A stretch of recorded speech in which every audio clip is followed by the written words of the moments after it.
Mereka pikir hanya tanah kosong milik kakek tua. Mereka tidak tahu, yang mereka ganggu adalah tanah milik ayah seorang TNI aktif. Sebelum mulai, jangan lupa like, subscribe dan tuliskan sholawat di kolom komentar agar kita mendapatkan syafaat di yaumil akhir. Pagi itu, mentari baru menyembul dari balik pepohonan ketika suara gemuruh mesin mengganggu keheningan di gang kecil tempat Pak Kardi tinggal. Biasanya, pagi di sana hanya diisi kicau burung, sesekali suara tukang sayur dan denting sendok dari dapur rumah-rumah warga. Tapi hari itu berbeda. Suara mesin itu dalam dan kasar, bukan dari kendaraan biasa, lebih mirip mesin pemotong rumput atau alat berat. Pak Kardi yang tengah menyeruput teh hangat di beranda rumah kayu tuanya, spontan menghentikan gerakannya. Ia meletakkan gelas ke meja dengan hati-hati, lalu berdiri. Langkahnya pelan, namun pasti, menyusuri jalan setapak menuju lahan kosong. Di samping rumahnya tanah warisan dari orang tuanya yang sudah puluhan tahun ia rawat, meski tak pernah lagi digarap. Lahan itu telah menjadi bagian dari hidupnya, seperti saudara yang bisu, namun setia menemaninya melewati usia senja. Namun saat ia tiba di tepi lahan itu, jantungnya berdegup kencang, matanya membelalak menyaksikan pemandangan yang tak pernah ia bayangkan. Belasan pria berbadan besar, sebagian bertato, mengenakan seragam hitam dengan emblem merah bertuliskan GRIB, Gerakan Rakyat Indonesia Baru. Mereka sibuk membersihkan lahan, memotong rumput, menebang semak, bahkan mulai menggali tanah. Di salah satu sisi, dua pria memasang kerangka besi untuk tenda. Sebuah bendera besar berkibar dengan angkuhnya di tengah-tengah. Astagfirullah, bisik Pak Kardi. Ia melangkah lebih dekat, mencoba memahami apa yang terjadi. Salah satu pria melihatnya, menyikut rekannya lalu menanjuk. Beberapa menoleh, namun tetap melanjutkan pekerjaan. Seolah kehadiran seorang pria tua tak pantas mengganggu agenda besar mereka. Tak terima, Pak Kardi mengumpulkan keberaniannya dan berseru. Suaranya serak namun masih berwibawa. Kalian siapa? Ini tanah saya. Apa hak kalian seenaknya masuk dan bongkar-bongkar? Beberapa pria berhenti. Salah satunya pria bertebu, besar dengan kacamata hitam dan jaket kulit. Berjalan santai mendekatinya. Di dadanya tergantung ID bertuliskan Denny, Ketua GRIB Bekasi. Senyumnya tipis, seperti senyum orang yang sudah biasa mengintimidasi dengan bahasa sopan. Tenang, Kek, katanya, nada suaranya licin. Kami dari GRIB, lahan ini kan kosong. Sayang kalau dibiarkan. Kami manfaatkan buat posko kegiatan ormas. Demi rakyat juga kan? Pak Kardi mencengkeram tongkatnya kuat-kuat. Tapi ini tanah saya. Ada sertifikatnya, atas nama Kardi bin Sutarto. Kalian tak punya izin apapun. Denny tertawa kecil, lalu melirik ke arah anak buahnya. Kek, sekarang ini, lahan kosong itu rawan diserobot siapa aja. Kami justru jaga. Sertifikat, bisa dilihat nanti. Sekarang kami cuma bangun posko sementara. Jangan bikin masalah ya. Asterisk Pak. Kardi tak bisa berkata-kata. Amarah, bingung dan ketakutan berkecamuk dalam dadanya. Ini tanah miliknya. Tapi mengapa orang asing tiba-tiba masuk, dan justru ia yang merasa tidak berdaya? Di hadapannya, para pria itu terus bekerja, seperti tak mendengar jeritan hatinya. Pak Kardi berdiri terpaku. Laki-laki tua itu merasa seperti sehelai daun kering di tengah badai. Denny menepuk bahunya perlahan, seolah sedang menenangkan anak kecil yang sedang rewel. Sentuhan itu membuat Pak Kardi bergidik, bukan karena kerasnya, tapi karena dingin dan merendahkannya. Kek, zaman sekarang beda. Kalau lahan kayak gini dibiarkan kosong, ya dimanfaatkan orang, ujar Denny dengan nada seperti ceramah. Mending kami yang jaga. GRIB ini ormas resmi, punya izin, punya struktur, punya pengaruh. Jangan lawan arus. Pak Kardi menatap lahan itu. Tanah yang dulunya ia tanami singkong dan pepaya, kini diinjak-injak oleh sepatu-sepatu berat. Tak, ada lagi jejak ketenangan. Yang tersisa hanyalah bau solar, debu, dan suara keras tawa para pria asing itu. Ia mencoba melawan perasaan takut dalam dadanya. Saya akan panggil RT. Ini tidak bisa dibiarkan. Katanya pelan namun mantap. Denny menaikkan alisnya. Silakan Kek, tapi percuma. RT tahu kok kalau kami di sini, dia juga warga. Lagi pula, siapa yang berani ribut soal ormas sekarang? Itu menjadi tamparan kedua bagi Pak Kardi. Ia tahu betul, sejak beberapa tahun terakhir, keberadaan ormas semakin sulit disentuh hukum. Beberapa bahkan punya backing politik. Tak sedikit warga yang memilih diam karena tak ingin terlibat masalah. Hari berganti, dan yang semula hanya satu tenda kecil, kini berubah menjadi dua tenda besar. Mereka membawa genset, meja lipat, bahkan pengeras suara. Setiap pagi, lagu-lagu perjuangan diputar karis-karas, diikuti teriakan yel-yel yang menggema hingga ke rumah Pak Kardi. GRIB, untuk rakyat. Terdengar seperti mantra menakutkan. Pak Kardi mencoba bertahan. Ia mencetak ulang sertifikat tanah, membawa berkas ke kelurahan, hingga bertanya ke kantor kecamatan. Tapi semua itu sia. Jawaban mereka sama, akan pelajari Pak. Hanya itu, tidak ada tindakan, malah mulai terasa panjang bagi Pak Kardi. Ia sulit tidur. Setiap suara dari luar membuatnya terlonjak. Bayangan orang-orang berseragam hitam itu terus menghantui pikirannya. Ia merasa dikepung di rumahnya sendiri. Bahkan untuk pergi ke warung pun ia mulai takut. Warga sekitar pun tampak menghindar. Pada malam ketiga, saat ia sedang duduk sendiri di ruang tengah dengan lampu temaram, 3 pria mendatangi rumahnya. Mereka tidak mengetuk, mereka hanya berdiri di pagar, melambai santai namun nadanya jelas menekan. "Sore, Pak Kardi?" Sapa salah satu dari mereka. "Kami cuma mau bilang, jangan coba-coba bawa masalah ini ke polisi. Repot nanti. Lebih baik damai. Kalau Bapak mau kasih kami fotokopi sertifikatnya, nanti bisa kita atur baik-baik." Pak Kardi terdiam. Tangannya yang memegang kursi bergetar. "Ini rumah tua ya Pak, kayunya udah rapuh. Hati-hati kebakaran," ujar pria lainnya. Kali ini dengan senyum tipis yang penuh makna. Ketika mereka pergi, Pak Kardi terduduk lemas, dada sesak, dan untuk pertama kalinya dalam hidupnya, ia merasa benar-benar sendirian, tapi jauh di lubuk hatinya. Sebuah harapan kecil menyala anak semata wayangnya. Arga sudah lama tidak pulang karena tugas militer, namun kini hanya satu nama itu yang terus terlintas dalam doanya. "Enggak, pulanglah nak, ayah butuh kamu." Malam itu, Pak Kardi menatap layar ponselnya cukup lama. Nama Arga terpampang di layar.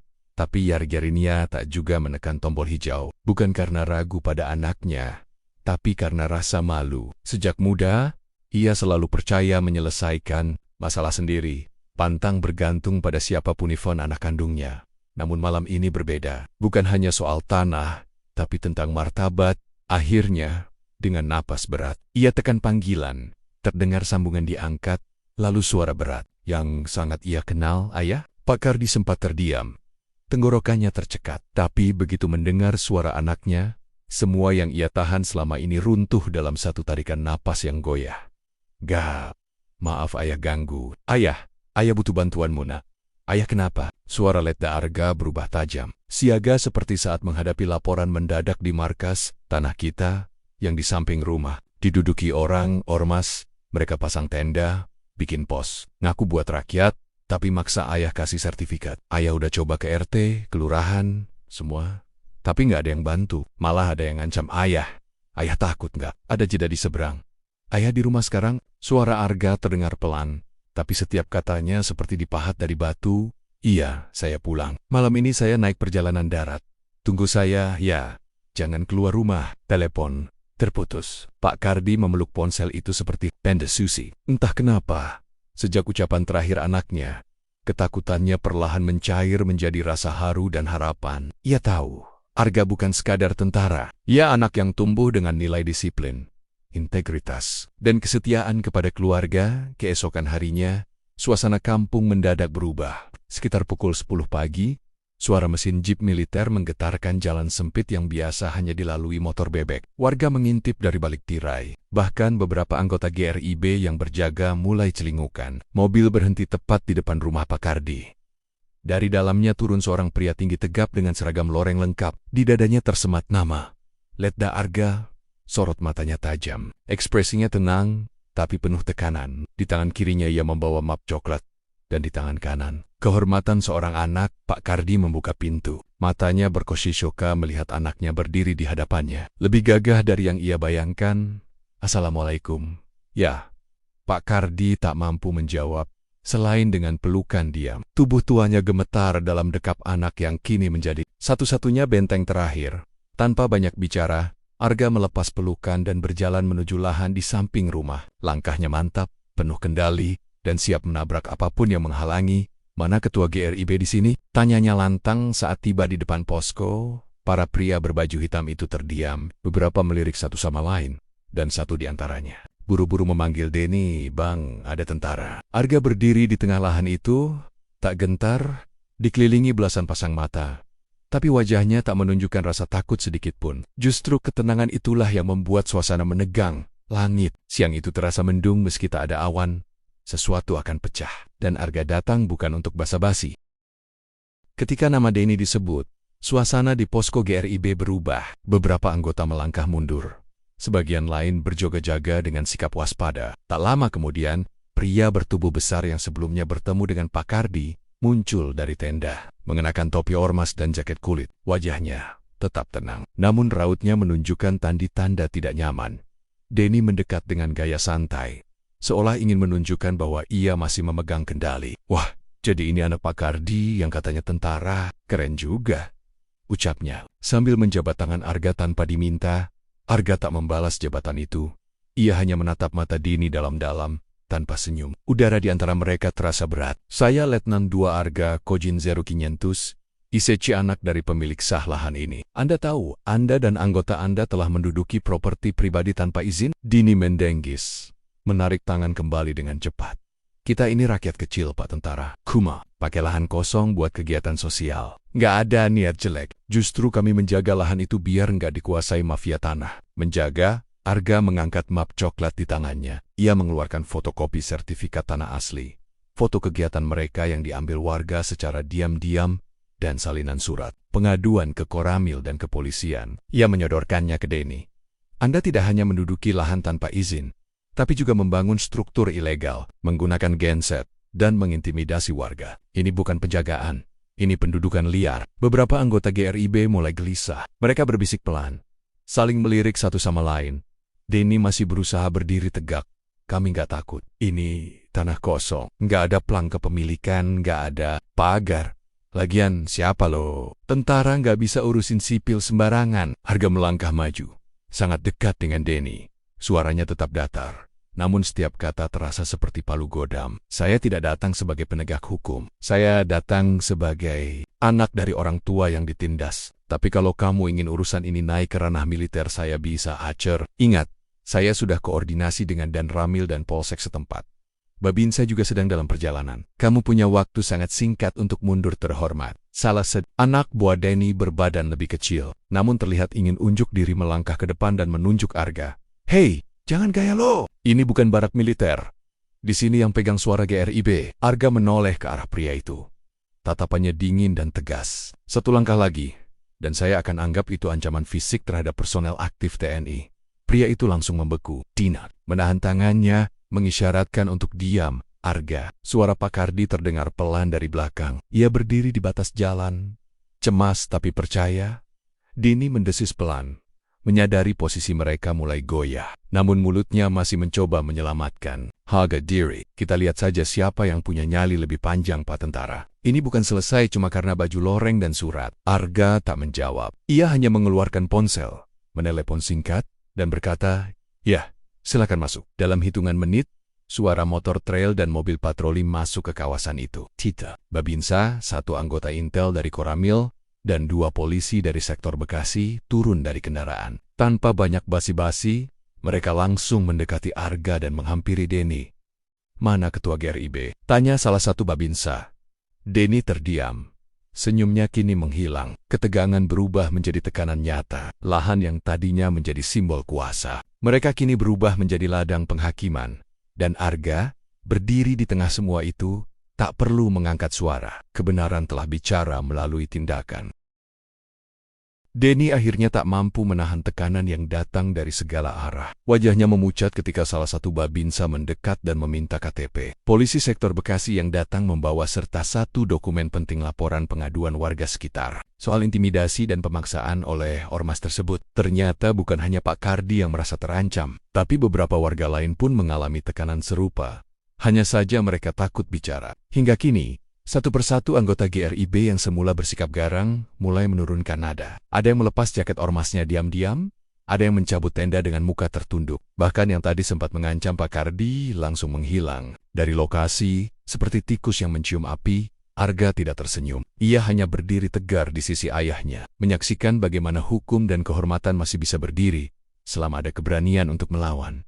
Pak Kardi tak berkata apa-apa. Ia hanya menggenggam lengan Arga erat. Tangannya bergetar, entah karena sisa ketegangan atau karena akhirnya ia merasa aman. Setelah hari-hari penuh, tekanan yang nyaris membuatnya putus harapan. Terima kasih, Ga, bisik Pak Kardi lirih, Nyaris tidak terdengar. Arga menoleh, menatap ayahnya. Di balik ketegasan sorot matanya tersimpan kepedihan. "Maaf ya, Arga harusnya lebih cepat pulang." Pak Kardi menggeleng pelan. "Kamu datang di waktu yang tepat, ayah bangga." Di seberang lapangan, anggota GRIB mulai dibawa satu persatu ke mobil polisi untuk didata. Beberapa akan diperiksa lebih lanjut karena indikasi pemalsuan izin penggunaan lahan dan pemerasan. Denny yang tadinya merasa tak tersentuh, kini duduk membisu di bangku belakang mobil patroli, tangan diborgol dengan wajah tertunduk. Ego dan jabatannya sebagai ketua ormas tak lagi berarti ketika berhadapan dengan hukum dan bukti. Ketika semua tenda sudah dibongkar dan area lahan kembali kosong seperti semula, Arga menatap sekeliling. Ia menarik napas panjang, lalu menatap ayahnya. "Ya, besok kita pasang plang di sini. Saya yang urus. Kalau perlu, kita pagar keliling. Tak akan saya biarkan ini terjadi lagi." Pak Kardi mengangguk. Matanya berkaca-kaca. "Lahan ini bukan cuma tanah. Enggak, ini warisan keluarga kita. Ini harga diri." Arga menunduk hormat. "Saya tahu. Ya, dan saya akan jaga." Langit sore mulai memerah. Angin bertiup perlahan, menyapu sisa-sisa debu dan jejak kaki yang pernah meninggalkan luka di tanah itu. Warga mulai keluar dari rumah, beberapa menghampiri Pak Kardi dan memeluknya. Ada yang mengucapkan maaf karena tak sempat membantu, ada yang hanya menepuk bahu dengan mata penuh rasa bersalah. Namun Pak Kardi tidak menyimpan dendam. Ia hanya berkata, "Yang penting kita saling jaga. Jangan takut lawan yang salah." Di sampingnya, Arga berdiri tegap. Ia bukan hanya seorang prajurit TNI, tapi penjaga terakhir martabat ayahnya. Ia tahu tugasnya di medan perang penting, tapi hari itu, ia baru benar-benar mengerti bahwa medan juang paling mulia bisa jadi dimulai dari halaman rumah sendiri, dan di tanah itu yang sempat dirampas. Kini kembali harga diri berdiri lagi, tegak, tak tergoyahkan. Semoga kisah ini bisa menjadi pelajaran. Terima kasih telah menyimak kisah ini sampai akhir. Wassalamualaikum warahmatullahi wabarakatuh.